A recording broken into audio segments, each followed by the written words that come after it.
துக்க செய்தி.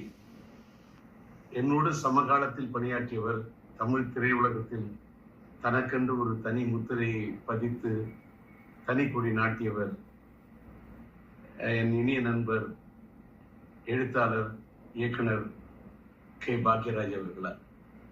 அவர் மாரடைப்பால் மறைந்து விட்டார் என்ற துக்க செய்தி என் காதுக்கு எட்டியது.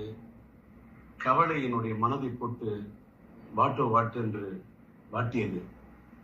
காரணம், சமீபத்தில் தான் அவருடைய 50 ஆண்டு காலம் அவர் திரையுலகத்தில் பணியாற்றியவர் ஒரு பொன்விழாவை காண்கிறார் என்று அவருக்கு ஒரு விழா எடுத்தார்கள். அந்த விழாவிலே அவரை பாராட்டுவதற்கு எண்ணற்ற பேர் வந்திருந்தார்கள். நம்முடைய சூப்பர் ஸ்டார் ரஜினிகாந்த் ஐயா அவர்கள் வந்திருந்தார். நம்முடைய ஆந்திர மாநிலத்தினுடைய நட்சத்திரமாக கொடிகட்டி பிறக்கும் நட்சத்திரமாக இருக்கக்கூடிய அண்ணன் மோகன் பாபு அவர்கள் வந்திருந்தார்கள். அந்த விழாவிற்கு நான் வர வேண்டும் என்று என்னை பாக்யராஜ் விரும்பி அழைத்தார். நான் சாதாரணமாக இப்ப எந்த விழாவுக்கும் போறதில்லை, தவிர்த்திருக்கேன். நான் என்ன நினைச்சேன்னு தெரியல. அவர் ராஜேந்தர், நீங்களும் நானும் சேர்ந்து ஒரே சமகாலத்தில் இருந்தோம். என் காலத்திலே நீங்க திரையுலகத்தில் நம்ம 2 பேருமே எல்லாம் போட்டின்னு சொல்லுவாங்க. ஆனா நீங்க எனக்கு நல்ல நண்பர். நீங்கள் நானும் சேர்ந்து எந்த படத்திலுமே பணியாற்றல, அதனால நீங்க வரணும்னு ரொம்ப நாத்தெடுக்க என்ன கூப்பிட்டாரு. அவர் அத்தனை முறை என்னை வற்புறுத்தி கூப்பிட்டது என்னோட மனசு ரொம்ப வாட்டுனுச்சு. சரின்னு சொல்லிட்டு அந்த விழாவில் போய், சமீபத்துல தான் அந்த விழா நடந்தது. அந்த விழாவில் போய் மனதார மனசு விட்டு அவரை பாராட்டிட்டு வந்தேன்.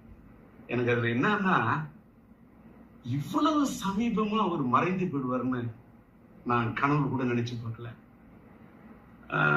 ஆனா ஒரு சின்ன அவர் மறைந்து விட்டார் என்பது துக்கம் தாங்கல, நெஞ்ச வாட்டுது.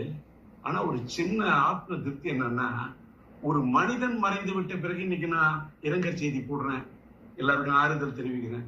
ஆனா அவர் உயிரோடு இருந்தப்பவே, அவருக்கு ஒரு பாராட்டு விழா நடந்தப்ப அவருடைய காது குளிர, அவருடைய மனம் மகிழ, ஒரு சமகாலத்துல என்னை விட ஒரு சீனியர் மூத்தவர், அவரை போய் நான் மனதார பாராட்டிட்டு வந்தேன் அப்படிங்கறத நினைக்கும் போது எனக்கு ரொம்ப ஒரு மனசுக்கு நெகிழ்ச்சியா இருக்கு.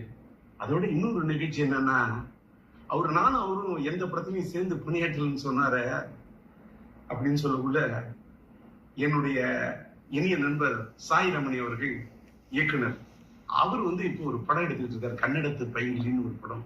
அந்த படத்துக்கு நான் பாடல் எழுதி இசையமைச்சிட்டு இருக்கேன். அந்த படத்துல ஒரு கதாநாயகனுடைய தந்தையார் கதாபாத்திரத்திலையும் தாயார் கதாபாத்திரத்திலையும் நம்முடைய கே. பாக்யராஜ் அவர்களையும் பூர்ணிமா பாக்யராஜ் அவர்களையும் நடிக்க வைக்க இருக்கிறேன் என்று அவர் சொல்லிவிட்டு, டி. ராஜேந்தர் பாடலாசிரியர் எழுதி இசையமைக்கக்கூடிய இந்த படத்தில் அவர்கள் இருவரையும் இணைப்பது என்பது எனக்கு ஒரு பெருமைக்குரிய விஷயம் என்று சாய் ரமணி சொன்னார். அந்த படத்தின் படப்பிடிப்பு நடந்து அந்த படப்பிடிப்பு நிறைவடையக்கூடிய சூழ்நிலையில் இவர் இப்படி ஒரு முடிவுரை எழுதி விடுவார் என்று நான் நினைத்து பார்க்கவில்லை. எல்லாத்துக்கும் மேல இன்னைக்கு தென்னிந்திய திரைப்பட ரைட்டர்ஸ் அசோசியேஷன் எழுத்தாளர் சங்கத்துடைய தேர்தலுக்காக இன்று காலையில் அவர் மனு தாக்கல் செய்வதற்காக கே. பாக்யராஜ் அவர்கள் தன்னை தயார்படுத்திக் கொண்டிருந்திருக்கார். ஆனால் விதி எப்படி விளையாடி